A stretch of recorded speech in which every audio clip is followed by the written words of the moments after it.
gatos, ¿no? Sí, porque Acá, cuando murió Elizabeth quedaron medio a la deriva, ¿no? Y había una sí, persona que los están estaba todavía. alimentando, sí, Sí, nos queríamos traer algunos gatos. sí, sí. Lo pensamos en un momento, Sí, sí, seriamente. sí. Lástima la distancia.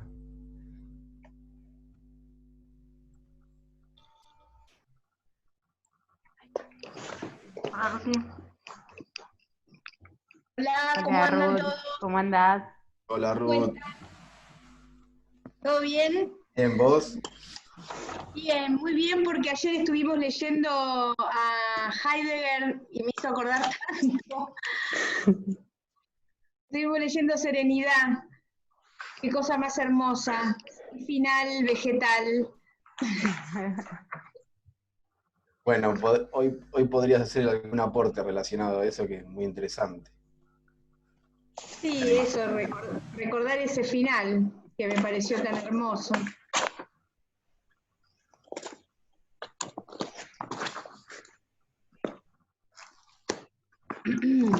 Igual con respecto al tema este del aporte, ya tengo como alguna idea de por dónde va a ser el mío.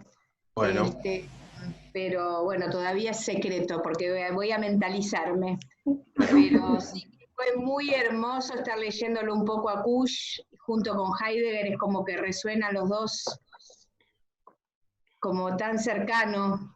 Pese a total. que en el libro este que leímos estos días de Kusch, algo a favor y algo en contra de Heidegger, ¿no? Todo el Como un tiempo. europeísmo, sí, clase alta, Sí, le sí, da como un palito. todo el tiempo. Sí, Heidegger sigue representando la sociedad burguesa, esa que el individuo entra en crisis. Eh, la crítica tiene que ver con eso, pero después hay muchas conceptualizaciones que son muy similares. Hoy vamos a pasar por algunas. ¿Querés que arranquemos, Miriam? Así, porque Sí, si no después el tiempo no nos sí, sí, alcanza. sí, sí, sí, sí, ¿Te totalmente. Podemos parece? arrancar. Yo ya estamos haciendo acá la transmisión por Facebook Live y ya estoy grabando también. Eh, Bueno, yo no sé si entiendo bien, pero como que todos los que están acá ya saben en lo que estamos, no hacemos ninguna presentación ni nada. Así que, si te parece, toma la palabra nomás. bueno, sí, creo que son todos ya conocidos. Bueno, eh, hoy yo les había dejado para comenzar a leer América Profunda, el segundo gran texto de Kusch, en 1962, su obra más reconocida, ¿no? Ha tenido varios reconocimientos, premios y demás. Eh, no es una tarea fácil, ya seguramente ustedes que anduvieron navegando por su lectura, cada vez se torna un poco más complejo. Entonces habíamos previsto hacer América Profunda en 2 encuentros. Si llegamos por lo menos a ver los conceptos que para mí son los más importantes, si no podemos extenderlo un poco más, eso no hay nada limitado. Eh, Hoy cuando pensaba toda esta presentación y demás, me acordé de una anécdota que me pasó cuando entré a la Facultad de Filosofía, que no sabía muy bien por dónde estaba andando, pero había ahí en el fondo algo que me llevaba, que tenía que ver más con el ámbito de la intuición, que algo vamos a ver un poco de eso. Y me acuerdo que había que llenar un formulario, en aquel entonces no era virtual, y dentro del formulario había una pregunta que decía qué tipo de especialidad uno quería seguir, ya sea o profesor o licenciado.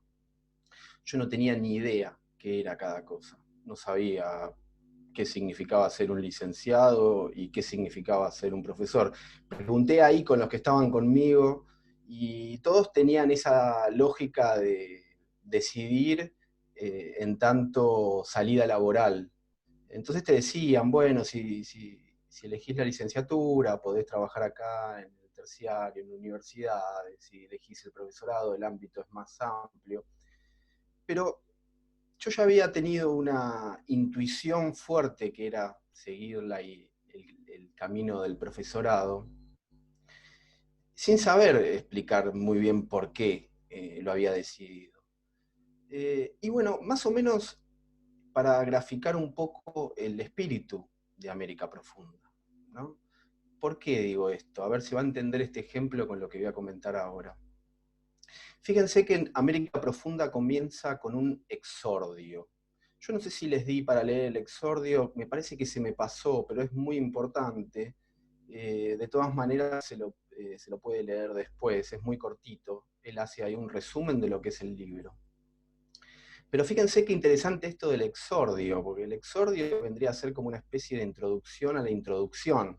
Es como un aspecto motivacional, digamos, ¿no? Es como para prepararle el ánimo.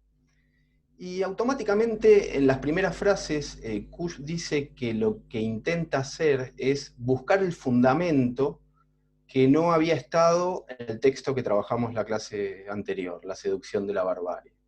O sea, pasaron casi 10 años en las cuales él viajó muchísimo, en las cuales entrevistó a muchísimas personas y en las cuales leyó muchísimo. ¿Para qué? Para buscar ese fundamento. ¿Fundamento de qué? Fundamento de lo americano que le faltó a la seducción de la barbarie. Nosotros habíamos terminado con esa sensación de carencia en la seducción de la barbarie o de no comprensión de la totalidad del tema. Y posterior a esa frase, creo que expresa un axioma que para mí tenemos que pensarlo con un poco más de detenimiento, que tiene que ver con la anécdota que comenté recién. Dice lo siguiente, cito a Kush, dice: el pensamiento como pura intuición en Sudamérica es una libertad que no estamos dispuestos a asumir. El pensamiento como pura intuición. ¿Qué es esto de la intuición? Quiero detenerme un poco en eso. Hay una corriente dentro de la filosofía muy amplia, que se puede reconocer como el intuicionismo, que en realidad lo que viene a pensar es la relación con el conocimiento, o sea, cómo yo me relaciono con la realidad, de alguna manera. Fue bastante desprestigiada. ¿Por qué? Porque el intuicionismo plantea que uno no está mediado con nada para conocer la realidad. A ver, aclaremos esto. Normalmente la realidad, tradicionalmente por Occidente, es conocida por medio de los sentidos o por medio de la razón. Entonces eso sería un conocimiento mediado, ya sea por los sentidos, ya sea por la razón, ya sea por el lenguaje. Bueno, el conocimiento intuitivo no está mediado por nada. Hay una comprensión de la totalidad, pero no se encuentra mediatizado por nada. Tiene que ver más con una intuición espiritual, digamos, ¿no? Pero esa intuición espiritual, yo pienso en la intuición de una madre, ¿no? O la intuición que yo tuve en ese momento, ¿no? ¿Qué es lo que hay en el fondo?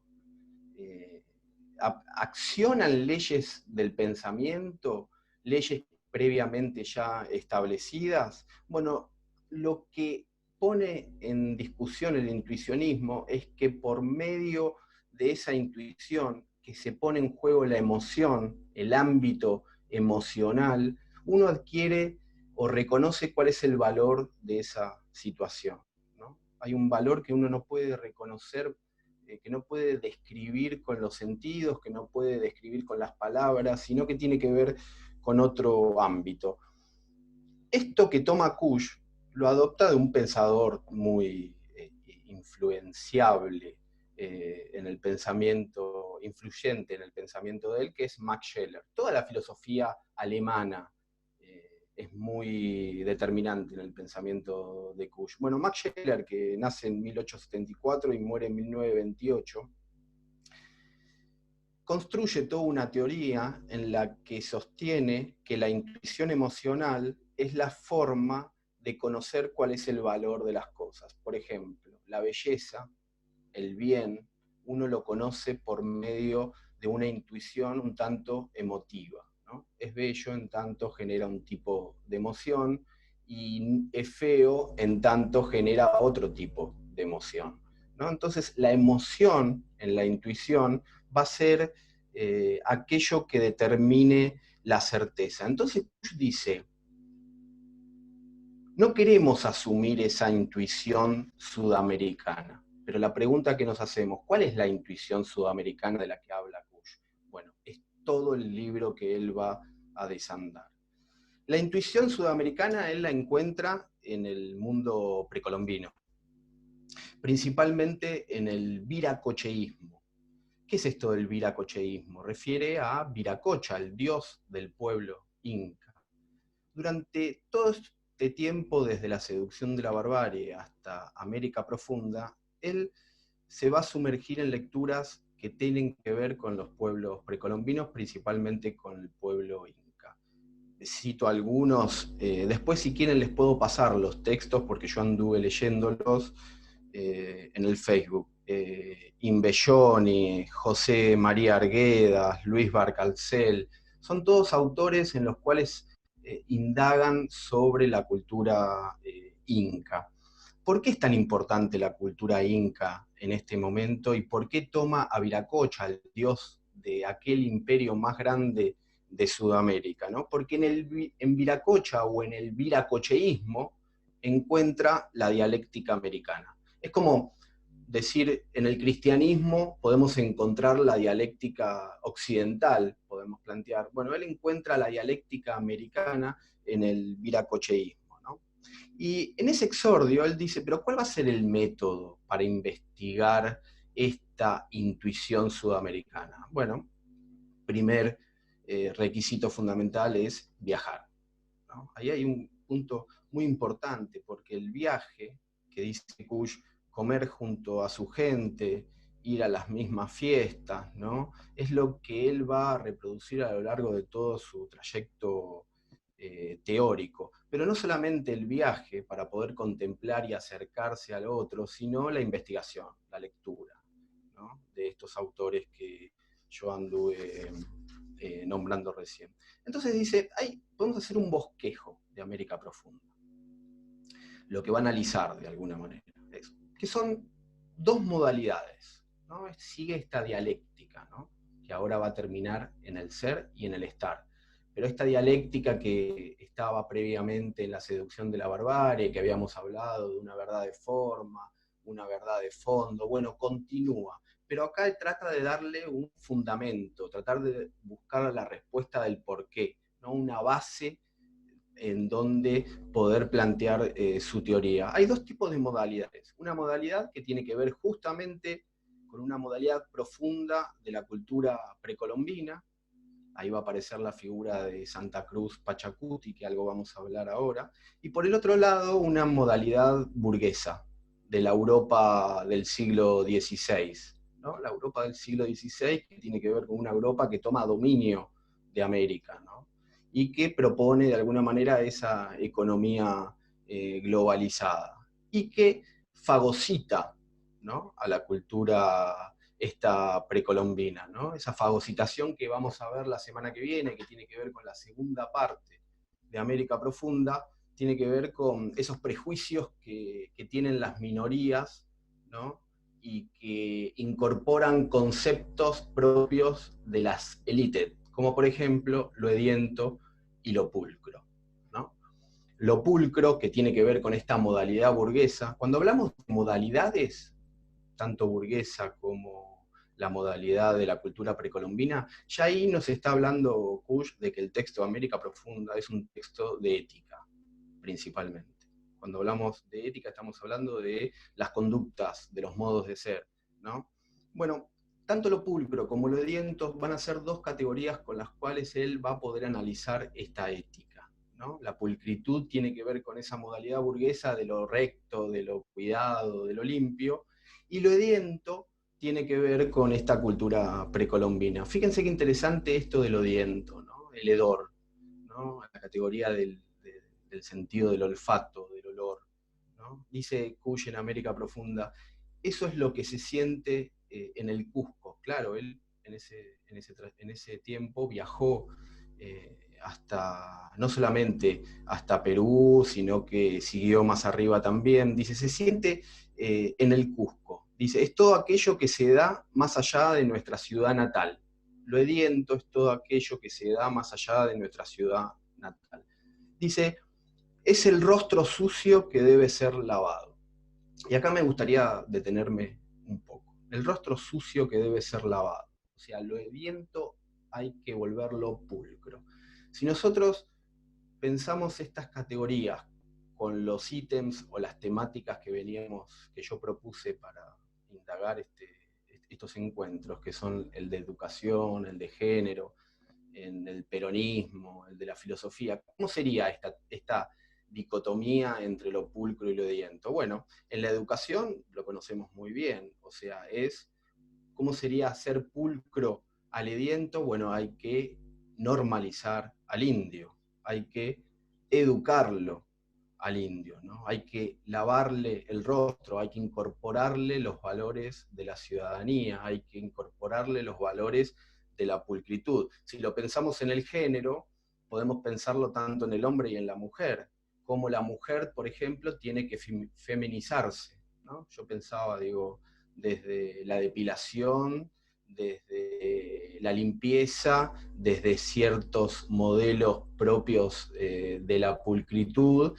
y la del hombre como el macho que debe tener esa fortaleza de proveer a la mujer, y todo aquello que salga de esto pasa a ser algo hediondo, ¿no? Y en el peronismo ni hablar, el peronismo ha sido lo hediondo a lo largo de la historia. Han habido propuestas para volverlo pulcro, por ejemplo, republicanizarlo, ¿no? Hay un texto de John William Cook que habla un poco de esto del peronismo republicano, ¿no? Esto de tratar de ajustar una lógica propia de lo hediondo, de lo indio, de lo que está por afuera, a las lógicas tradicionales que propone la filosofía política. Y la filosofía, en el ámbito de la filosofía, ¿cómo sería una filosofía hedienta? Bueno, una filosofía situada, justamente la de Kusch, ¿no? Una filosofía pulcra es una filosofía universal, una filosofía que no entiende de los lugares, de los sitios en los que se habita. Entonces estas dos categorías, de pulcritud y de hediento, que son categorías que desarrolla en América Profunda, es lo que va a permitir ser una herramienta para analizar la realidad. ¿Pero por qué? Se pregunta Kusch, tratamos de evitar en todos los ámbitos eso hediondo. ¿Qué es lo que pasa ahí? Dice. Cito a Kusch, dice, en el fondo está el miedo a ser primitivos, ¿no? Fíjense, acá aparece la cuestión del miedo, ¿no? El miedo, dice Kusch, de quedarnos atrapados en lo americano, ¿no? Hay una cuestión que tiene que ver con un temor principalmente a ser hedientos, ¿no? Pero, ¿qué significa ser primitivos? Bueno, acá aparece otro autor muy importante para Kusch, que es Lévi-Strauss, ¿no? Otro pensador muy importante que ha pensado esto de lo primitivo, ¿no? En contraposición con lo civilizatorio, ¿no? El pensamiento salvaje, el libro de Lévi-Strauss, clave, justo en el mismo año, o un año antes, no recuerdo muy bien, de América Profunda, sale el texto este de Lévi-Strauss, ¿no? ¿Qué es el pensamiento salvaje? ¿En qué consiste? Bueno, consiste en que parte de alguna manera de lo concreto, pero llega a la abstracción. ¿Y de qué manera llega a la abstracción? Por medio del mito. Se puede considerar el pensamiento salvaje como pensamiento mágico, ¿no? Pero fíjense qué interesante para pensar la historia. No sé si está Melina, no la veo por acá, que ella es profe de historia, porque todas las sociedades que se las considera primitivas a lo largo de la historia son las sociedades que supuestamente no tuvieron escritura, ¿no? Entonces, aquellas que no tuvieron escritura son primitivas, y las que adquirieron algún tipo de escritura son sociedades civilizadas, ¿no? Ya podíamos verlo en el pensamiento de Hegel. Por ejemplo, Hegel decía que en aquellas sociedades que no se dieron su escritura, por lo tanto no conformaron un Estado en base a eso, no pasó la historia, ¿no? O sea, siempre eso de lo primitivo como minimizándolo, ¿no? Como siendo parte de aquello que hay que ocultar o que hay que superar de alguna manera, ¿no? Bueno, siguiendo con Lévi-Strauss, que es alguien muy importante para Kusch, dice que la forma en que se organizaban esas sociedades primitivas eran por medio de mitos, ¿no? Pero los mitos, claro, se transmitían de manera oral. Pero los mitos son construcciones, son modelos, son estructuras para poder pensar la realidad. Me quiero detener en esto, ¿no? El mito como un modelo para poder pensar la realidad. Quiero comentarles un ejemplo que me pasó. Yo estuve viviendo un tiempo en Haití, y me acuerdo un día, estaba tomando mate en una plaza, y se acerca una persona preguntándome, aparentemente, porque yo mucho no lo entendía, qué era lo que yo tenía en la mano, nunca había visto un mate. Entonces yo le cebo un mate y le convido un mate. Y cuando toma el mate, lo que sucede es que automáticamente bebe el agua y exhala como si estuviese fumando, ¿no? Como para tirar el humo. Claro, fue una situación, una anécdota interesante para pensar esto, ¿no? Si los mitos son formas para construir, para entender la realidad, claro, el mate, para la estructura de pensamiento de aquel haitiano, era totalmente distinto, tenía una significación totalmente distinta a la que yo le daba, ¿no? Entonces, esto del mito como modelo tiene que ver con la estructura. Y acá aparece un tema importante para poder debatirlo a Kusch. Podemos considerar a Kusch como un estructuralista. ¿Qué significa un estructuralista? En el sentido de que ese mito que tiene que ver con la cultura es lo que constituye al ser humano, ¿no? Entonces la cultura nos hace. Esto se puede poner en diálogo muy interesante con lo que es el post-estructuralismo. Por ejemplo, Sartre, con el concepto de libertad. Claro, ¿dónde queda la libertad acá? Si la cultura nos forma en la totalidad de nuestros hábitos, nos moldea como seres humanos, ¿en dónde está la libertad? ¿No? Bueno, Sartre ahí planteaba la idea de que estamos condenados a ser libres. Bueno, acá hay una discusión interesante que se puede abrir. Bueno, Kusch toma todo este pensamiento de Lévi-Strauss, de esto de lo primitivo, ¿no? Porque en lo primitivo van a estar las sociedades precolombinas, va a ser el fondo de América, y es la esencia de lo que somos nosotros y que queremos ocultar, y es aquello que le tenemos miedo, ¿no? Y es aquello que se fagocita, pero quiero dejarlo de la fagocitación para la semana que viene. Bueno, vamos a meternos un poco en lo que significa ese viracocheísmo, ¿no? O sea, ¿quién es Viracocha o de dónde saca Viracocha Kusch? Dice que hay un encuentro entre Pachacuti y el padre Ávila. Vamos a ver, ¿quién es Pachacuti? ¿Quién fue Pachacuti? ¿O de dónde saca toda esta información Kusch? Bueno, hay un autor muy importante que se llama Huaman Poma Dayala, no sé si lo conocen, que habitó por el 1500, 1600, posterior a la invasión occidental, y de alguna manera escribió un libro por medio de imágenes, que yo después se lo voy a pasar. Fíjense el título del libro, Primer Nueva Crónica y Buen Gobierno. Hay como cierta ironía, porque lo que muestra ahí es toda la explotación que tienen tanto los españoles sobre los pueblos originarios, principalmente sobre el pueblo inca, pero también hace un rastreo por imágenes, ¿no? Dibujos, de cómo se organizaba la sociedad previo a la llegada de Occidente. Y hay una imagen muy interesante que es la figura de Pachacuti. Pachacuti fue muy importante, y para Kusch va a ser muy importante Santa Cruz Pachacuti. Podemos entablar un paralelismo con Pericles, por ejemplo, siglo V antes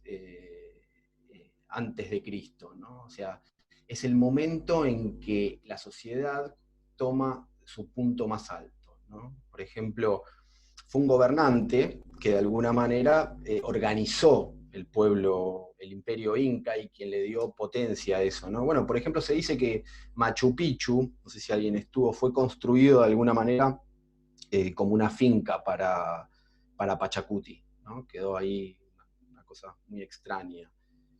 Bueno, ve en Pachacuti la expresión del pueblo inca. Entonces, en esas evidencias, diálogos entre Pachacuti y este padre, dice, es donde se puede rastrear la actitud indígena, ¿no? Fíjense todo este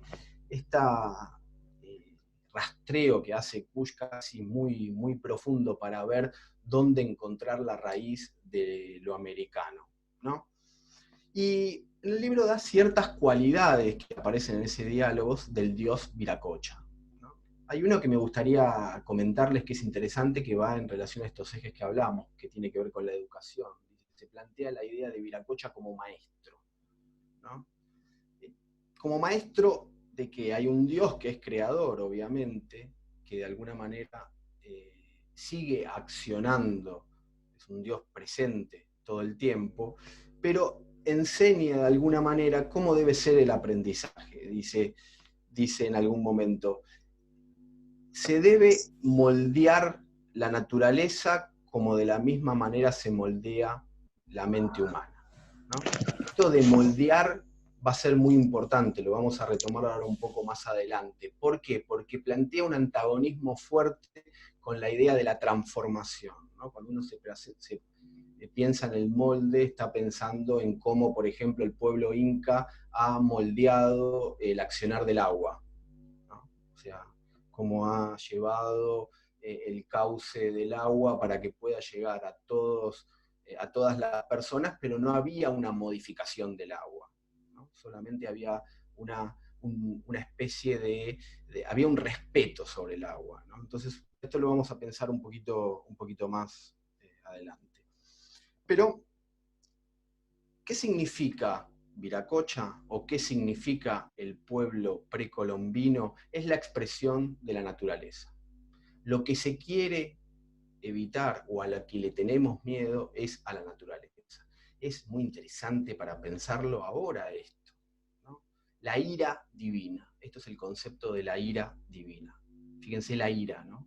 O sea, la naturaleza es feroz. No tiene un carácter bondadoso la naturaleza en los pueblos precolombinos.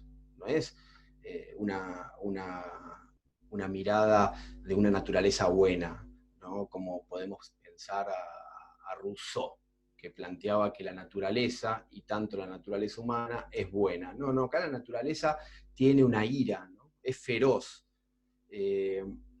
Pero ¿qué sucede? Hay una actitud, por eso la cuestión ética, hay una actitud del mundo precolombino distinta a la que tiene el occidental respecto a la naturaleza. Dice, el americano está al desamparo. ¿Por qué? Porque adopta ante ese desamparo, ante esa naturaleza, una actitud mesiánica y una actitud mítica. Yo pensaba en esto del desamparo de los pueblos precolombinos que se relacionaban con la naturaleza de una manera desamparada, no querían transformar la naturaleza, sino que la recepcionaban de esa manera. Por eso su organización social tiene que ver mucho con la ayuda, ¿no? Con la reciprocidad, ¿no? El principio de reciprocidad para los pueblos precolombinos principalmente es una forma de organización social muy importante. Pero ¿qué es lo que acciona acá en el fondo de todo esto? Una forma de pensar, dice Kusch, una forma biológica de pensar, que es diferente a la forma de pensar occidental, a esa forma en donde lo que rige es un principio de causalidad. Acá lo que rige es un principio de germinación. Y ahora me quiero detener en esto. Quizás se vuelven conceptos un poco bastante, pero quiero detenerme para que queden claros algunos conceptos que para mí son importantes. ¿Qué es este principio de germinación? ¿No? Bueno, está buena esta analogía para pensar con la naturaleza o con el transcurrir de una planta, de un vegetal, ¿no? Porque acá aparecen principios, conceptos de la botánica, de la biología. Dice Kusch, todas las cosas brotan de los gérmenes y vuelven a los gérmenes. O sea, la realidad se interpreta bajo el principio de fecundación. ¿Qué es esto de fecundación? Bueno, ¿qué tan fecunda es la realidad? Por eso, cuando el pueblo precolombino se relaciona en base a lo fasto o a lo nefasto, tiene que ver con esa relación de qué tan fecundo es eso que está aconteciendo. Pero lo fecundo no tiene que ver con una impronta práctica, qué útil es, como sí lo ve hoy el occidental, que piensa, como me pasó a mí en esa anécdota, de que me respondían diciendo, bueno, elegí la carrera en términos de salida laboral, o sea, que te sea útil, ¿no? En este caso no tiene que ver con eso, el principio de fecundación tiene que ver con ese proceso, ¿no? de semilla, de germinación, de flor, de fruto, ¿no? Y tiene que ver con esto del pensamiento seminal, ¿no? Acá hay para pensar muchísimo sobre el pensar biológico seminal, ¿no? Porque el recorrido es diferente, porque hay un recorrido que tiene que ver con un organismo. La realidad es un organismo y el pensamiento funciona de manera orgánica, a diferencia del pensamiento mecanicista. ¿Cuál es la diferencia entre estas dos, ¿no? Bueno, el pensamiento orgánico propone un holismo. ¿Qué es esto? Un todo. No se puede ver las cosas por partes, como puede suceder en una mecánica, ¿no? Donde yo saco el motor y lo pongo en otro para que funcione el aparato. No, esto tiene un pensamiento más holístico, un todo. Esto nos va a permitir para poder pensar después al sujeto, que va más allá de un individuo que se suma a una sociedad o que hace un pacto. Acá no, acá hay ya un holismo, hay un todo a priori, previo a la experiencia, que hace que uno no pueda interpretarse como un individuo. Esto también es una postura muy importante en Kush. Bueno, pero quiero pasar al otro concepto más importante que yo les di para leer, que es el mero estar, ¿no? Acá ya empieza a hablar del mero estar. En la seducción de la barbarie habíamos dicho que no estaba todavía ese concepto del mero estar. Bueno, acá están los paralelismos con Heidegger, que recién hablábamos previo a esto, ¿no? ¿Qué es esto del estar, ¿no? Bueno, utiliza un concepto heideggeriano, y el mero estar hay que entenderlo como una cualidad existencial. Cuando está hablando del mero estar, está hablando de una modalidad, de un modo de vivir, de un modo de entender el mundo, de un modo un tanto existenciario. Cuando hablamos de existenciario, el paralelismo con Heidegger, que hablaba del estar siendo, del estar en el mundo, ¿no? El estar arrojado, ¿no? Esto de la vida como un arrojo, estamos arrojados en el mundo, estamos yectos, ¿no? Bueno, ese arrojo en el mundo propone una solución ante esa existencia de diferentes maneras, o se fueron adaptando en relación a sus culturas. Bueno, hay una forma de vivir dinámica y hay una forma de vivir estática. La forma de vivir estática es aquella que se asemeja a este fondo de América, a los pueblos precolombinos, ¿no? Que se contrapone con esta forma dinámica propiamente occidental. Y esto se puede atravesar en todos los ámbitos, lo podemos atravesar en la economía, por ejemplo. ¿Cómo sería una economía en esta cultura dinámica? Bueno, una economía de mercado, ¿no? Por ejemplo, en donde el consumo es la base del movimiento, oferta y demanda, y eso no puede parar. Esto lo hemos visto ahora, ¿no? O sea, la economía no puede parar, no puede, la rueda tiene que seguir, el show debe continuar, ¿no? De ese dinamismo permanente. Bueno, esto se contrapone con, por ejemplo, la economía de amparo que plantean los pueblos originarios. Después, esta cultura dinámica occidental, que fagocita la otra cultura, propone un sujeto determinado, un sujeto que afecta al mundo y lo modifica, ¿no? Un sujeto que se somete no a la naturaleza, sino que se somete a un orden superior, por ejemplo, a un orden lógico. ¿Y por qué hace esto el sujeto occidental, dice Kush? Porque de alguna manera lo que quiere es suprimir la naturaleza, suprimir la ira divina, a eso que le tenemos miedo, ¿no? En contraposición con esta cultura estática que no elabora teorías para enfrentar la realidad, ¿no? O sea, se sitúa en el mundo siendo víctima del mundo. O sea, está en el mundo. El hecho de estar en el mundo no significa superarlo, pero no significa tampoco una pasividad extrema, sino que el modo de vincularse con la realidad es distinto. ¿Qué dice Kusch?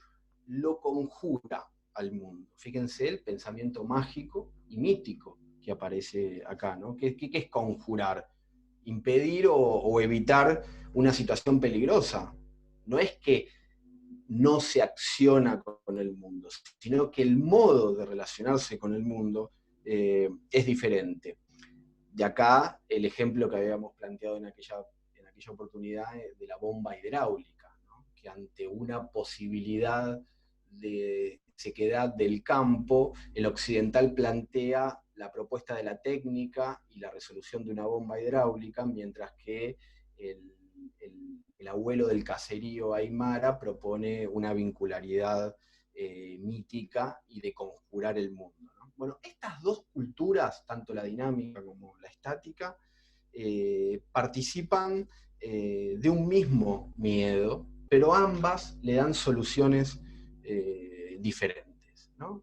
La cultura estática de los pueblos precolombinos es una solución mágica. Ahora, ¿qué es lo que hace Occidente? ¿O qué es lo que hicimos nosotros? Construimos ciudades para poder resolver ese miedo. Y acá aparece todo lo que tiene que ver con el libro 2 de América Profunda, que se llaman los objetos. Bueno, creamos una ciudad técnicamente montada para tratar de dejar afuera a la naturaleza, por eso habla de ciudad amurallada, ¿no? ¿Y de qué manera se acciona dentro de la ciudad? Bueno, aparece la idea del ser. El ser siempre tiene que ser entendido en Kusch como la idea del ser alguien. El ser siempre viene pegado de alguna manera con la necesidad de ser alguien, ¿no? Es una actitud, o sea, es una necesidad de destacarse en la competencia. Esto es lo que sucede en la ciudad, ¿no? Por ejemplo, se logra contrarrestar esa ira divina es la naturaleza, la ferocidad, la impredecibilidad, generando estructuras dentro de la ciudad. Por ejemplo, la familia. Si bien la familia tiene un recorrido más extenso, se potencia la idea de familia en el ámbito de la ciudad, ¿no? Y cómo pensar que ese tipo de cultura en donde la necesidad de ser alguien empieza a generar arquetipos dentro de la sociedad, ¿no? Podemos pensar también esto en términos de género, ¿no? Cómo la mujer y el hombre tienen que tener ciertos requisitos dentro de esa ciudad. Entonces, el ser humano occidental, la cultura occidental, crea un nuevo mundo, ¿no? Un mundo en donde se pasa de la ira divina a la ira del hombre. Fíjense qué interesante esto, no es la ira del ser humano, la ira del hombre. ¿Quién es ese hombre que tiene ira? El mercader, ¿no?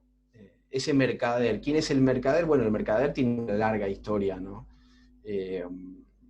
Pero de alguna manera el mercader es aquel que quiere ser alguien frente a la aristocracia feudal, ¿no? Es un concepto europeo. Bueno, dice, Occidente nace sobre la idea esta del ser alguien, ¿no?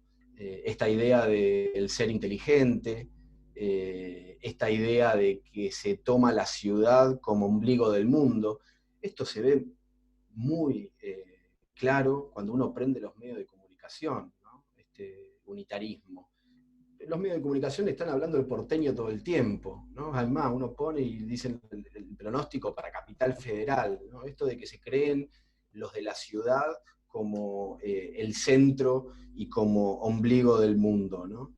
Y en esa ciudad, que tiene una tónica masculina, como habíamos hablado en el primer encuentro, construye el ser humano una segunda naturaleza.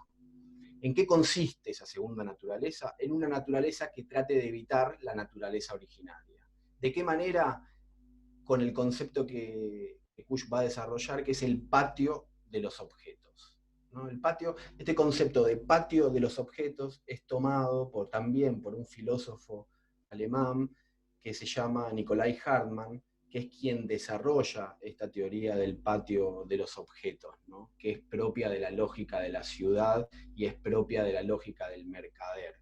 ¿no? O sea, el patio como un lugar donde la gente conversa, se encuentra, pero los objetos tienen que ver con los muebles o los inmuebles, o sea, la ciudad está constituida por muebles e inmuebles, el ser humano llena de cosas la ciudad para poder reemplazar la naturaleza. Fíjense lo que dice Kusch, que es algo muy interesante que me parece. Dice, el tamaño del objeto es proporcional al miedo del hombre, ¿no? Esto de que mientras mayor tamaño en el objeto, uno tapa más el miedo originario a esa naturaleza, ¿no? Bueno, dentro de la ciudad se desarrolla también una nueva mitología, ¿no? Una mitología que es el mito del ser alguien, el mito del emprendedor, el mito de la vida práctica. Acá podemos encontrar tranquilamente el germen de la meritocracia, en esta idea del ser alguien, ¿no? La necesidad imperiosa de tener que estar conquistando y tener que estar avanzando y progresando permanentemente de una manera individual, sobre todo, ¿no? Entonces, para cerrar, esto en realidad lo que ha sucedido con la llegada de Occidente fueron un encuentro de dos experiencias distintas del ser humano, ¿no? Por un lado, la idea del estar, con esta sociedad que existía, que tiene que ver con la sociedad precolombina, y por el otro lado, la idea del ser. Por un lado, la idea de una vida que tiene que ver con acomodarse en la naturaleza, y por el otro lado, una vida que tiene que ver con la superación. Hay un texto muy importante acá de Enrique Dussel, el más importante para mí de Dussel, que es El encubrimiento del otro, 1492, El encubrimiento del otro, que lo que denuncia es esto, la idea del ser, lo que ha hecho fue encubrir la idea del estar, ¿no? Lo que la ha tapado, o sea, la ha negado, la ha relegado la idea del estar, ¿no? Y la ha visto como una condición negativa. Bueno, más o menos esta es la idea general de la primera parte, hasta lo que yo le di de Q. Yo no me quiero extender más porque tenemos poco tiempo, pero quiero cerrar con algo que viene en relación a la idea de fruto, que habíamos hablado anteriormente en este pensamiento seminal. Fíjense lo que dice en América Profunda, la página 222, dice: el fruto es la razón misma del hecho de vivir, le da significado y sentido. Robemos la posibilidad de obtener el fruto a un sujeto y morirá en vida. Bueno, gracias. ¿Cualquier pregunta?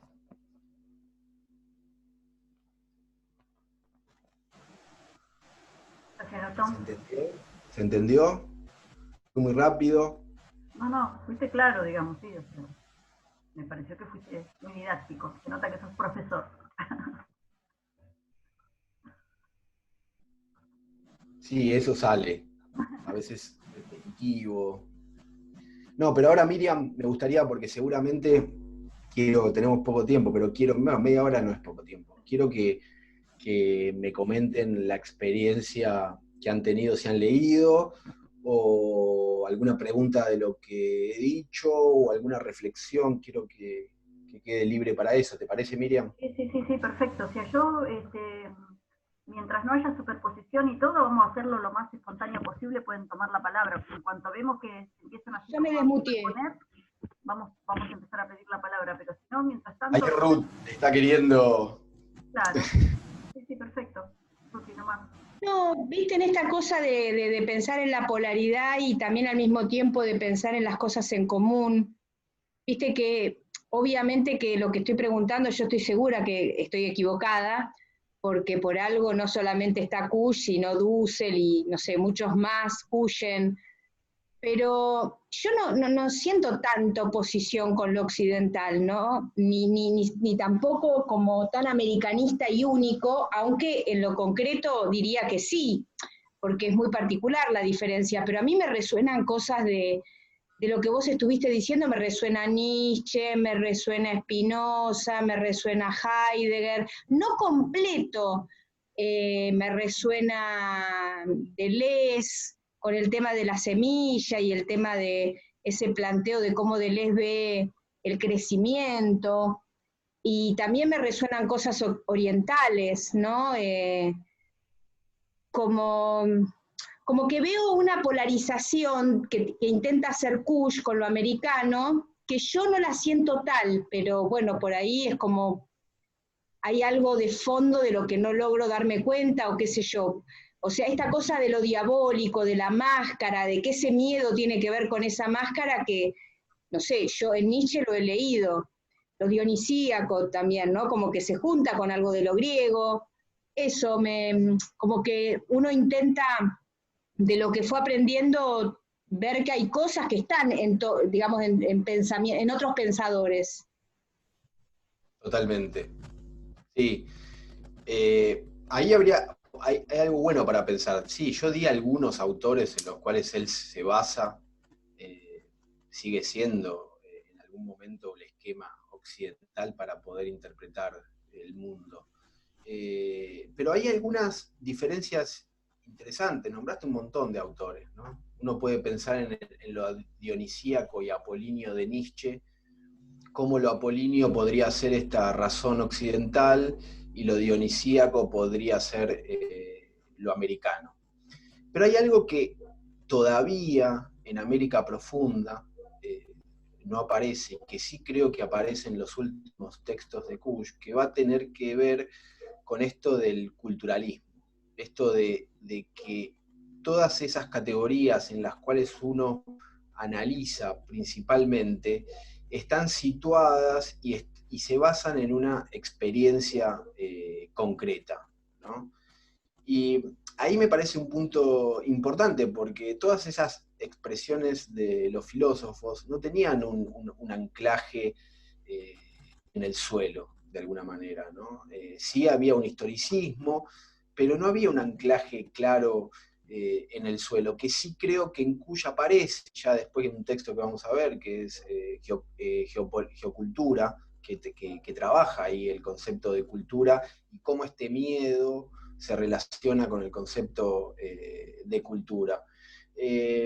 Pero es imposible poder entender a Kush sin poder comprender algunos conceptos claves de algunos autores, por ejemplo, el tema de Heidegger, ¿no? Ahora, dentro de los filósofos que vos nombraste hay algo en común que Kush se incorpora ahí, que es una crítica a Occidente, pero en realidad es una crítica a la modernidad. Es una crítica, todos estos pensadores hablan de esa crítica a ese occidentalismo o a esa modernidad que tiene carácter universalizable, ¿no? Que ve el mundo solamente bajo sus propias categorías. A mí lo que me parece es que lo que propone acá, de alguna manera, es poner en discusión ciertos modelos o arquetipos de vida que no están muy trabajados en la academia y que nos ponen en tensión cosas muy propias. Porque, por ejemplo, ir en contra del progreso. Es fuerte eso, ¿no? Ir en contra del progreso y del avance como algo que puede llegar a ser negativo para el ser humano y que se puede contraponer con una lógica de la vida totalmente distinta, que es esa lógica de los mundos precolombinos, nos permiten quizás entender un poco de por qué se produjo el genocidio más grande de la historia de la humanidad y todavía se sigue persiguiendo a ciertos sectores que van en contra de ese modo de pensar. Me parece que ahí hay varios puntos para entrar, Ruth, que está bueno para poder seguir pensando.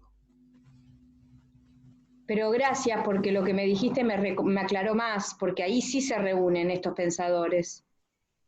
En este concepto de la modernidad hay mucho en común que tienen todos estos pensadores que estamos nombrando, más algunos que nombraste que no conozco, pero sí. Entonces ahí encuentro puntos en común de unir hacia un mismo lugar, que es esta cosa de lo que tiene en común con lo que me decías de la serenidad, que es justamente el no ir hacia un fin, ¿no? Él habla de ese pensamiento en serenidad, de ese pensamiento, ¿cómo es que lo llama? Mecánico, ¿no? Calculador versus la meditación reflexiva. Claro, ahí lo de Heidegger, por eso ahí saliste con lo de Heidegger, claro. Sí, sí. Fíjate que hay, a ver, tengo anotado acá, en base a eso, así después pasamos a alguien más, a ver si lo encuentro. Denme un segundo, con esto que estás diciendo.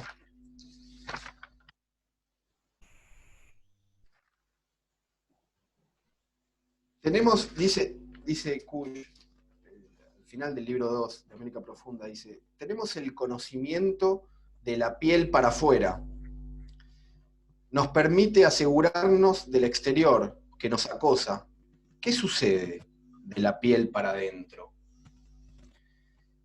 Acá está esto de que vos decías de que después va a desarrollar, de que la forma del pensamiento occidental que se estructura en la ciudad, en el mercader, que él después va a denominar como el porteño, es el que está mirando todo el tiempo para afuera, ¿no? Sí. El que siempre está para afuera. El tema es qué es lo que pasa para adentro. Bueno, voy a compartir en el grupo Cuya hace esta reflexión en términos a la alimentación. Hay un audio, recordar que Kush tuvo un programa en Radio Nacional y después tuvo un programa en radio de la ciudad de Buenos Aires, en donde él leía, principalmente leyó Indios, Porteños y Dioses, y creo que ese y algún otro texto más, en donde leía sus artículos. Hay uno en donde se habla de la alimentación, del indígena y la alimentación, y la diferencia en cómo comen los indígenas y cómo come un occidental. Dice, el indígena come para adentro, como si fuese un ritual, come solo. El occidental come socializándose, ¿no? Es un ritual. Bueno, está bueno esto para poder entender las categorías de adentro, afuera, que después Kush, no me quiero adelantar, pero va a dar el nombre de lo centrífugo y lo centrípeto, como formas del pensamiento, ¿no? Por eso el occidental está perdido, porque tiene un pensamiento que está todo el tiempo yendo hacia afuera, entonces está buscando su centro, ¿no? Mientras que el indígena no. Fíjate que este pensar de Heidegger que dice estar en el mundo, estamos caídos en el mundo, es un pensamiento pesimista en el sentido de que estamos caídos y lo único que sabemos es que nos vamos a morir. Entonces eso nos causa angustia, porque somos tiempo. Claro, Kush dice, ese problema no lo tiene el mundo precolombino, porque la muerte no está concebida de esa manera. El hecho de estar caídos, ¿no? No es estar solo, pensando solamente y angustiado en la muerte, sino que es un habitar en la comunidad, y es un habitar en una semilla que va desarrollándose para generar su fruto y que se estructura en un determinado contexto. Entonces, de acá nos enseña de alguna manera una actitud totalmente que sale por fuera del modernismo o egocentrismo o individualismo, que se van a basar las corrientes como las liberales y todas las corrientes tradicionales. Me parece que pone en discusión este tema. Pero bueno, no me quiero extender más. Alguien que quiera aportar algo. ¿Qué hora es?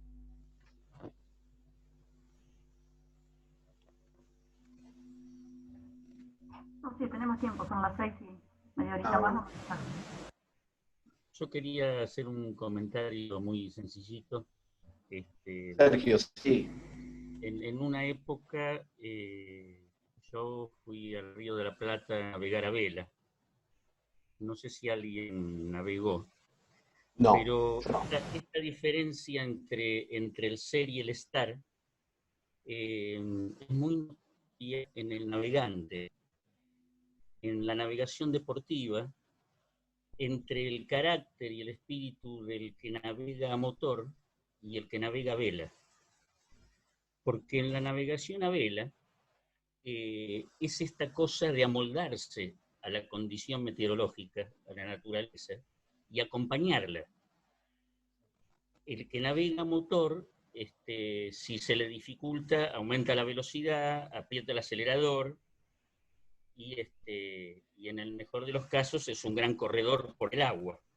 En cambio, el que navega a vela, todo el desarrollo de la navegación a vela desde sus inicios fue transformar el paño para que se pueda aprovechar mejor el viento. Incluso cuando uno está al timón, uno tiene que dejar así por breves segundos a ver qué sucede con el barco. Y ahí Claro. retoma el gobierno. El gobierno de la navegación nunca es en contra del río ni en contra del viento. Hay una, Siempre es acompañando, hay una estando. me hiciste acordar una película, Sergio, no sé si la viste, con Tiki. ¿La vieron? ¿Alguien la vio? Bueno, es un historiador, la historia transcurre en un historiador que quiere llevar a cabo una tesis que supuestamente no me acuerdo dónde habían llegado, en realidad a Europa, a América, antes de los En el americanos, Pacífico. claro. Entonces él quiere reproducir todo ese trayecto como hubiese sido o como fue en ese momento. Entonces arma una balsa, todo. Entonces dice, no, pero si vos no llevas un motor, si vos no llevas productos que puedan estar preparados para la ira divina, no vas a llegar. No importa. Él trata de probar justamente esto que vos estás diciendo, o sea, tratar de Sí, tener una después con vincularidad. Tiki hubo muchas experiencias que Claro, trataron de repetir los viajes de los polinesios, por ejemplo, claro, que hacían trayectorias inmensas y pues, ¿cómo hacían? ¿No? Pero tiene que ver con esto, con el estar ahí, no con el tratar de llegar allá. totalmente. Bueno, es un buen ejemplo. ¿Alguna acotación más? Ahí la veo a Cristina, Karen, Melina, me imagino que deben tener mucho para decir. ¿Quién quiere empezar?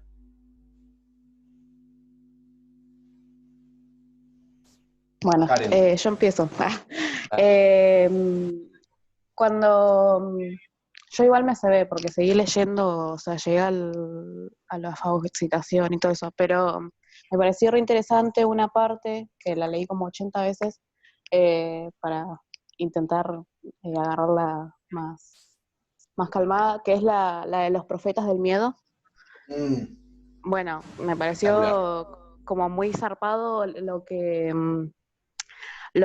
como el concepto que usa Kush, que ahora no encuentro porque hice como muchas anotaciones y no entiendo nada de lo que puse, pero como esta cuestión de que él dice eh, que son como dos, como que la masacre, digamos, de la conquista no es en sí una conquista, él lo representa como una especie en estas dos experiencias que vos hablabas antes, como una impuesta sobre otra, bueno, y después, no sé, seguir leyendo y habla como de la aculturación y la fagotización y todo eso, y me pareció reinteresante como un poco, o sea, más allá de todo esto, salirse del concepto de conquistador y conquistado, que eso es lo que siempre pasa, y bueno, que eso como que le pone peso y poder, y no sé, también tuve un par de cuestiones ahí de contradicciones con que si en realidad se invisibilizaba una especie de masacre o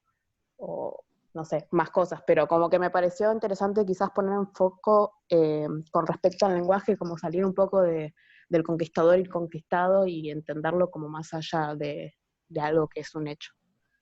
Sí, sí, es genial. Bueno, acá tenemos a Melina, profe de historia, ¿por qué digo? Los profetas del miedo que habla Kush, son aquellos que trataron de desarrollar esta idea del ser y que negaron o tratan de visibilizar la idea del estar.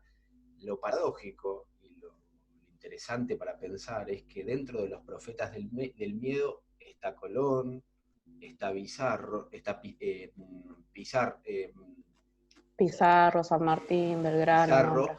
pero está San Martín, está Belgrano, Sí. ¿no? Como parte, o sea, están todos dentro de la misma, es fuerte esa postura, ¿no? Porque estamos hablando de próceres que hoy nosotros los tenemos como de forma inmaculada, ¿no? Caso San Martín y caso Belgrano, y Cuyo está hablando de que de alguna manera ellos negaron el estar, fueron parte, como Colón, como los invasores, fueron parte de esa negación del estar. No así lo fue Perón, no así lo fue Irigoyen, no así lo fue Juan Moreira, no así lo fue Rosas. Ellos sí, de alguna manera, dentro de la historia, trataron de reivindicar o son la expresión del estar para Cuyo. Pero es interesante esto, no sé, Melina, si tenés para aportar, que seguramente tenés para aportar algo mucho más respecto a esto de la historia. Dale, Melina. Sí, bueno, ahí se escucha. Sí. Sí, perfecto. En realidad tiene que ver un poco con esta idea de la formación del sujeto nacional, la formación de un Estado que se basara en diferentes figuras y motivaran a los sujetos a ser alguien. Entonces, dentro de ese proceso lo que se genera es esto de necesito una imagen que sea lo mejor, lo más inmaculado, lo más pulcro, que también es una idea sarmientina, esto de poner en lugar de prócer y no del sujeto. En realidad nosotros, o por lo menos la corriente a la que yo más adhiero dentro de la historia, lo que planteamos es, bueno, sí, es un prócer, es un sujeto que comanda una situación, pero es la cara del pueblo. Ese prócer solo no hubiese cruzado los Andes, Güemes solo no hubiese parado a los realistas en el norte. Tiene que ver con una concepción de ser la cara del pueblo visible, ser esa persona que da un paso al frente, como le decimos nosotros, pero que sin el pueblo atrás no hubiese sido nada. Por eso Kusch retoma mucho a Perón. ¿Qué es Perón? Claro. Perón es el hombre que trasciende al pueblo. Es el pueblo que trasciende a Perón. Claro. Va a enarbolar una bandera, pero ya al llegar al punto de estar proscripto en otro país completamente diferente, en el marco histórico que se daba a nivel mundial, acá se lo seguía defendiendo, se genera una resistencia, se esperaba un líder, se crea todo un enigma alrededor de Perón, y es un hombre que trasciende eso, trasciende a la persona. Y lo que plantea Cuyo es esto, bueno, nosotros necesitamos históricamente poner diferentes puntos. ¿Por qué? Porque esta hedor y pulcritud me sirve a mí para formar el sujeto nacional.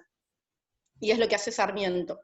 Y por eso, la otra vez se me cortó, hoy tengo batería, pero lo que planteaba era un poco esto del miedo que nos genera. Ese miedo que nos genera a nosotros, el encontrarnos con lo americano, tiene que ver con nuestra formación, tiene que ver con estas instituciones que nos atraviesan todo el tiempo y que nos dicen desde cómo hablar hasta cómo pensar. Aunque no nos demos cuenta, todo el tiempo estamos como formateados. Y Cuyo lo que dice es, bueno, deja liberar eso que tenés adentro que se está moviendo. Por eso recién la compañera decía, bueno, yo no lo veo alejado del pensamiento europeo y de las categorías de otros pensadores que no son americanos. Y es verdad, porque nosotros somos hijos de eso, y por eso Cush plantea la fagocitación. No todo lo europeo es malo, pero sí hay que entender que eso europeo que nosotros analizamos lo tenemos que contextualizar en el acá y el ahora en nosotros, en este territorio. Las categorías sí pueden ser europeas, pero cómo nos atraviesan a nosotros donde vivimos y donde estamos, creo que es lo que plantea Cush. Esto que un poco hablábamos del fruto, el árbol y la semilla.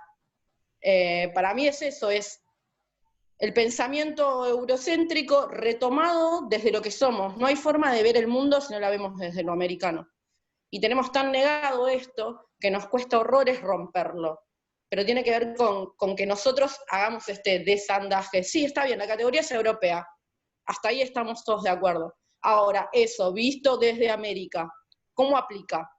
Porque no es lo mismo hablar de, no sé, de proletarios y de cabecitas negras. Para nosotros tienen connotaciones diferentes, por más que estemos hablando de la misma cosa. Y esto que hablaba la compañera de las palabras, Kush hace muchísimo eso, de retomar palabras y desandarlas, desarmarlas y resignificarlas, que es genial, porque tiene que ver con esto también. Nuestro lenguaje está colonizado, y en tanto y en cuanto nosotros no nos damos cuenta de las categorías que usamos para algunas cosas, es como más difícil todavía verlo. Él toma la palabra hedor con toda la connotación negativa que tiene para nosotros, algo hediento, como algo favorable. Lo da vuelta. Y esa pulcritud, que para nosotros es todo lo que está bien, como algo negativo. Y creo que eso es una de las cosas que por ahí, por eso cuando uno lo lee dice, ¿qué está diciendo este señor? Da mucho vuelta a los conceptos y tiene que ver con que nosotros empecemos a ver que estamos en la comodidad de un patio de objetos y que tenemos que empezar a leerlos diferente o a mover esos objetos de maneras diferentes. Perfecto, Melina, me encantó. Muchas cosas tengo para decir lo que dijiste, pero quiero ver si hay alguien más que quiera hacer alguna acotación, una pregunta, alguna reflexión. La veo a Cristina, ahí, bueno, Miriam también, Nati, ¿quieres decir algo? No sé. Me parece que, Melina, estuviste acertada en lo que yo iba a preguntar con respecto al ser y estar, así que me parece como que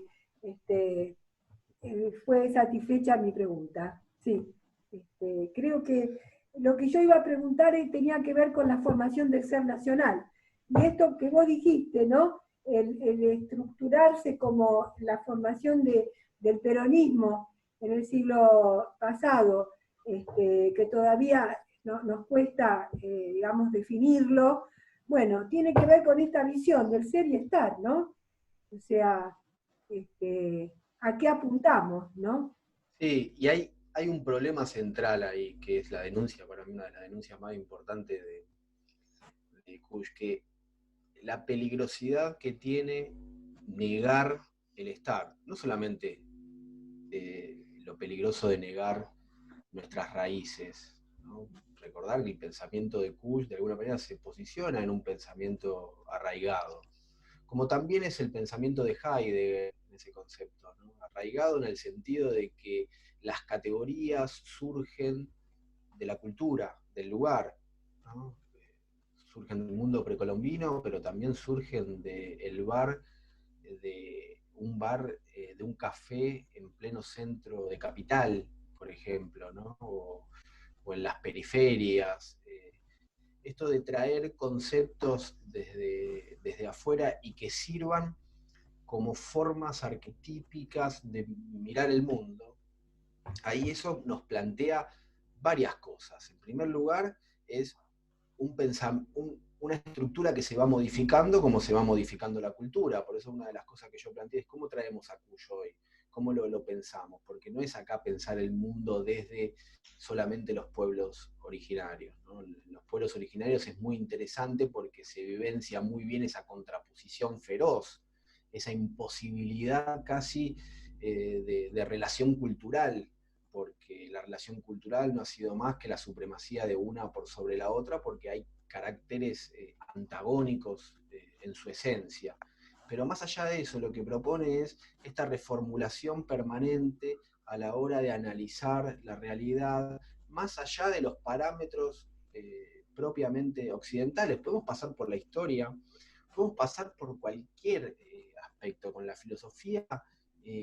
Sin duda, podemos pasar por cualquier profesión en donde empecemos a ver y empecemos a dar valor a los saberes que tienen que ver con lo popular como formas de pensar la realidad, que no queden por fuera del análisis supuestamente objetivo. Entonces, esto es un trabajo arduo para seguir haciendo. Me parece que lo que Kush lo que plantea es eso, es un trabajo permanente de pensarnos en base a lo que acontece como experiencia, ¿no? La experiencia no tiene que quedar afuera de los análisis de la realidad, y lo que hemos visto es que lo que se hace es tratar de negar esa experiencia. ¿Por qué? Porque le tenemos miedo. O sea, no es que le tenemos miedo solamente a lo indio, a lo diento, sino que le tenemos miedo a la experiencia, a lo que vivimos, a nuestra historia. Entonces se trata de negar, ¿no? Por eso también ahí surgen los profetas del miedo, que son de alguna manera los que niegan, ¿no? Eso. Y esto todavía acontece hoy en día, de negar las experiencias. Todo el tiempo lo estamos viendo. En la política, hablar que se ve esto de negar las experiencias o lo que acontece y que queda por fuera y que hay una supremacía de ciertos conceptos ya establecidos o universales occidentales. Entonces acá me parece que hay mucho laburo por hacer. No sé qué piensan ustedes.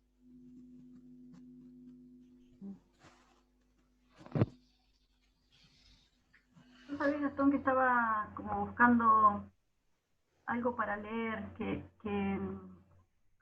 me representaba un poco lo que me pasó a mí con la lectura que nos propusiste para hoy.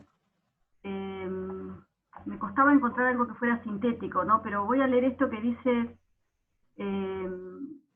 cuando él describe lo que le pasa cuando se encuentra con esa persona que está afuera de la iglesia.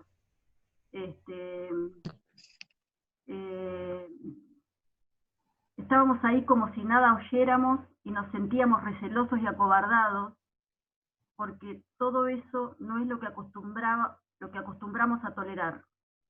Nos hallamos como sumergidos en otro mundo, que es misterioso e insoportable, y que está afuera y nos hace sentir incómodos. O sea, esta forma que tiene Kush de describir su propia experiencia frente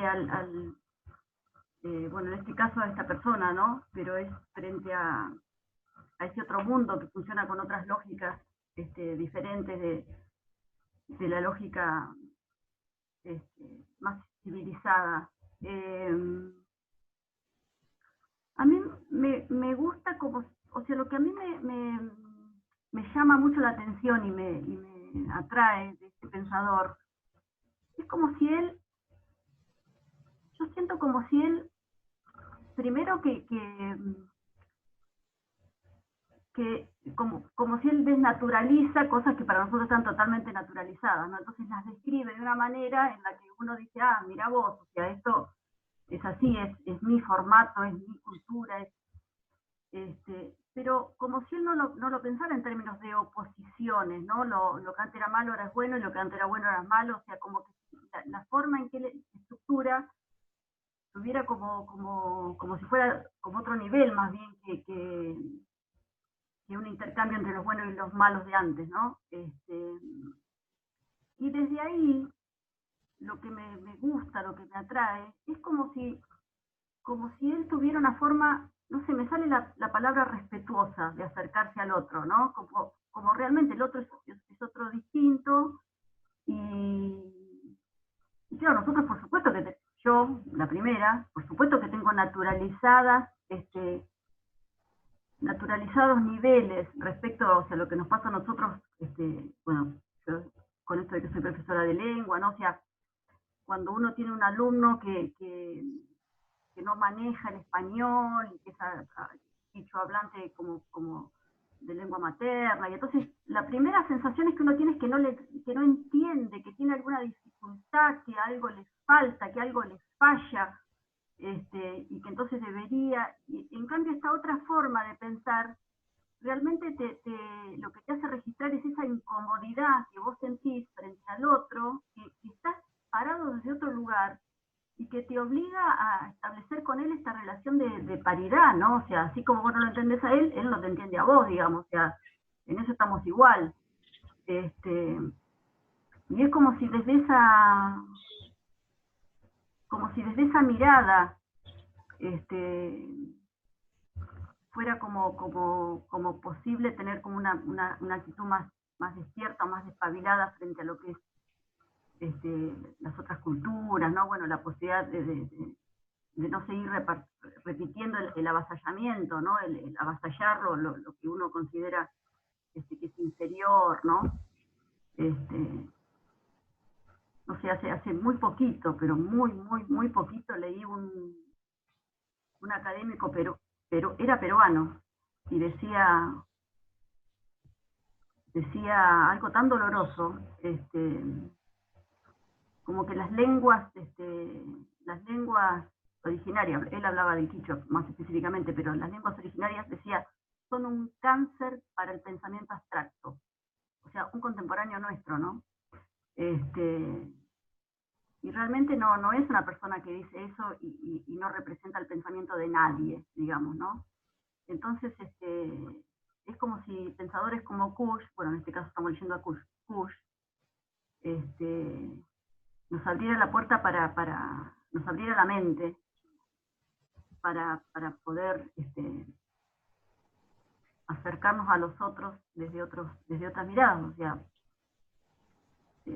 o sea, lo que yo ya lo he dicho, ¿no? O sea, estamos formateados, nosotros estamos formateados, o sea, tengo 58 años, a Kush lo conocí a los 55, yo no sabía ni que existía, y toda la vida, digamos, viviendo en Argentina, toda la vida siendo profesora, o sea, es obvio de que hay como todo un recorrido que culturalmente nos ha puesto en un lugar, y bueno, los que estamos, por algo estamos con esta curiosidad de mirar a Kush, porque estamos como necesitando decir, a ver, pará, algo hay que repensar más de fondo, ¿no? Bueno, y como ustedes dicen, tantas otras cosas, pero estaría bueno Sí, que sí, puedan hablar otros que no totalmente. hablaron.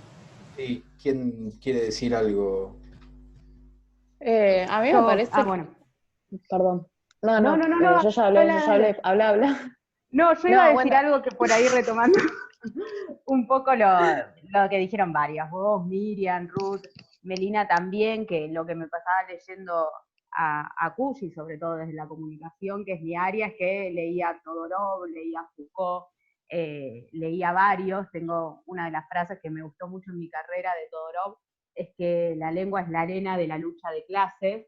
Entonces me parece que Kush lo que nos está invitando, y yo siempre pienso, ¿por qué me conmueve tanto cada vez que lo leo? Siento como que si me tocara un lugar más profundo, algo que tenga que ver con lo emocional, que no lo puedo expresar tan fácilmente porque justamente lo que me pasa es que me conmueve, y creo que tiene que ver con algo que él decía ya en la introducción, estaba ahí clara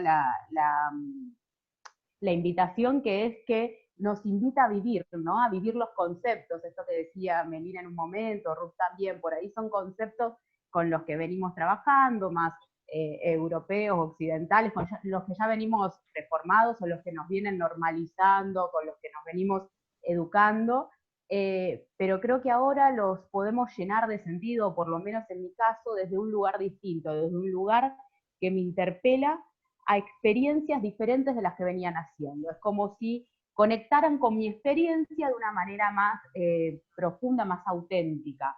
Y bueno, y por eso me conmueve tanto, ¿no? Y creo que esa invitación que estaba al principio de vivir los conceptos, de no hablar, él en un momento dice, por acá, hablar de las cosas manejando los conceptos por el lado de la pura nada, es jugar con las palabras, hay que vivirlo, decía.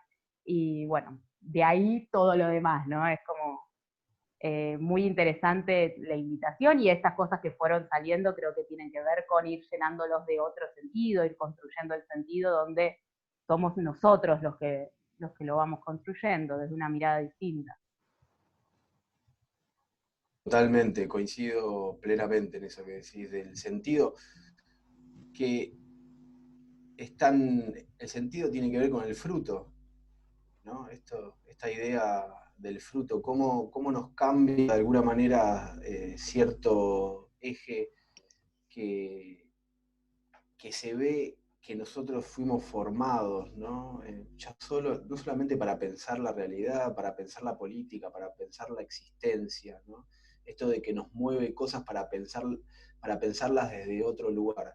Por eso yo siempre repito y soy repetitivo en eso de que hay mucho por trabajar, porque a partir de acá nos empieza a desandar caminos que hay que atravesarlos por todos lados, porque si uno dice, bueno, pulcritud de diento, bueno, voy a cualquier profesión y ver, a ver, no sé, acá está Karen, respecto, creo que lo hemos hablado, con la música, y la música se valora en términos de equilibrio, de ritmo, bueno, se evalúa en base a la pulcritud.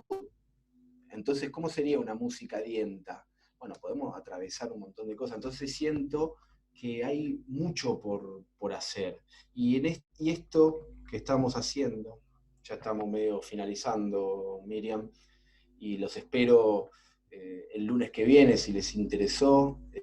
Sergio, sobre todo, que apareció hoy, los espero el lunes que viene. Seguimos con América Profunda.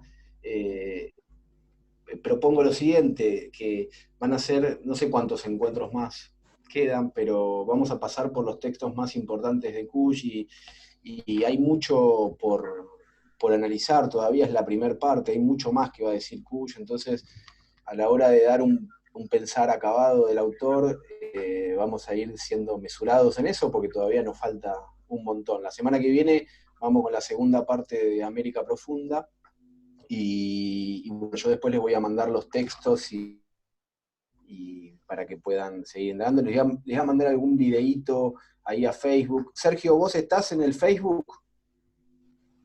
¿Tenés Facebook? Porque no te veo muy amigado. No. Saca el audio. No tengo Facebook, ni lo voy a tener. Claro. Está bien. Bueno, igualmente la semana que viene vamos con la segunda parte ahí de América Profunda. No sé si igual ya lo leíste, así que si te sumás, vamos a trabajar más que nada el concepto de fagocitación y demás, así que, bueno, los espero. Y siempre les pido lo mismo, si tienen cosas escritas al respecto, porque yo ya veo ya acá que cada una va teniendo como cierta clave de preocupación o de interés. Y me gustaría ver cosas escritas de ustedes al respecto. Así que si quieren compartirlo, bienvenido. Así que por lo pronto nada más por decir, Miriam. ¿Vos? Sí, perfecto. Sí. Me gusta mucho esto de cerrar 18:30 como tenemos pautado y quedarnos con ganas de volver a vernos el lunes que viene. A mí me gustó mucho todo lo que fueron diciendo y como que más allá de que uno escriba durante la semana en el Facebook, es como que el intercambio que hubo después del espacio que diste, Gastón, para que cada uno fuera aportando, hizo un montón a la construcción de esta clase de hoy. Sí. Yo me quedé con una sensación de lo orgánico, lo vital, que fuimos armando así en la conversación, que fue como haber destacado de todo lo que leímos ese movimiento. Así que ya va pasando en nuestro contexto, en esto que estamos generando. Bueno. Es cierto. Bueno, cualquier observación de lo que crean conveniente pueden expresarlo libremente, porque esto se va armando, o sea, fue un formato que pensamos con Miriam y se puede ir trabajando desde diferentes lugares, así que bienvenido sea el aporte que puedan tener ustedes. Les mando un saludo a todos, Miriam. Nos vemos la semana que viene. Chao. Chao, buena semana. Adiós. Buena semana. Mucha vida.